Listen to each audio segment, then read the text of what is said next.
So now, having learned that lesson, having gotten older and wizened up, man, I'm such an advocate for dads being there, being participant, being active in their kids' lives, because you can never get that time back. And another problem is the fatherlessness. I'm glad it's good to see that there's a community group who's trying to bring dads into the picture, but sometimes it just may be too late. When you've had a kid who has had years of growing up with zero discipline, with almost no father figure, with a distant fatherly role, the impact can be too great.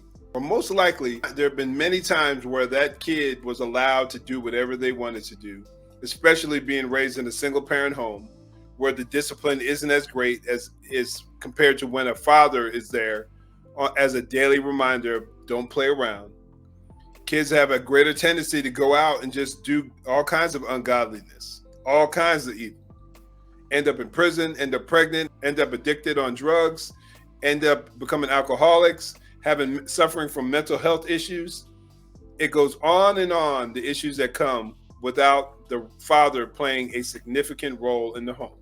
So we need to attack that issue, not ignore it, not try to just celebrate and bow down to the mom. Mom should be appreciated and respected, especially when the dad takes off and does some foolishness. I'm not saying that shouldn't be the case. But man, sometimes we don't know the balance. We need to call people out. We need to call the father out for not being there to take care of his kids. I know it. I've been open and honest how I shirked my duties as a father. And to this day, I paid a price for that because I have some strained relationships with some of my kids.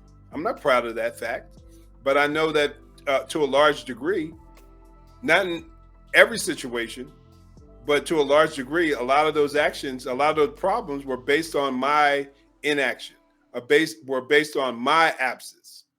So now, having learned that lesson, having gotten older and wizened up, man, I'm such an advocate for dads being there, being participant, being active in their kids' lives, because you can never get that time back. You can never get that time back.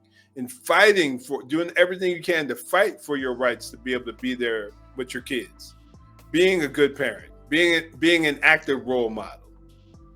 So when it comes to the men, find women that you want to get married to, not just have a long-term relationship with, get married to. Don't just hook up with them just because they look good and they smell good and they make you laugh and they're cool and they dress nice. Find somebody who's got their act together. Men and women do the same. Don't just hook up with somebody because you think they're funny or they think you're cute and they seem cool to kick it with. Man, that is irrelevant in the long term. Because when your values are out of whack, especially if you're a Christian, if you're a professing Christian, and because I've seen so many times where Christians get caught up in relationships with people who ain't even thinking about the Lord. And for 99% of the time, it does not end well. It just doesn't. Because you are being disobedient to God's word.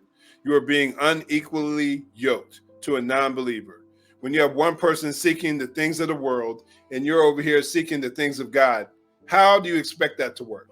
So get your priorities straight so that you don't end up with foolishness like that and kids who are just doing God knows what out there in these streets.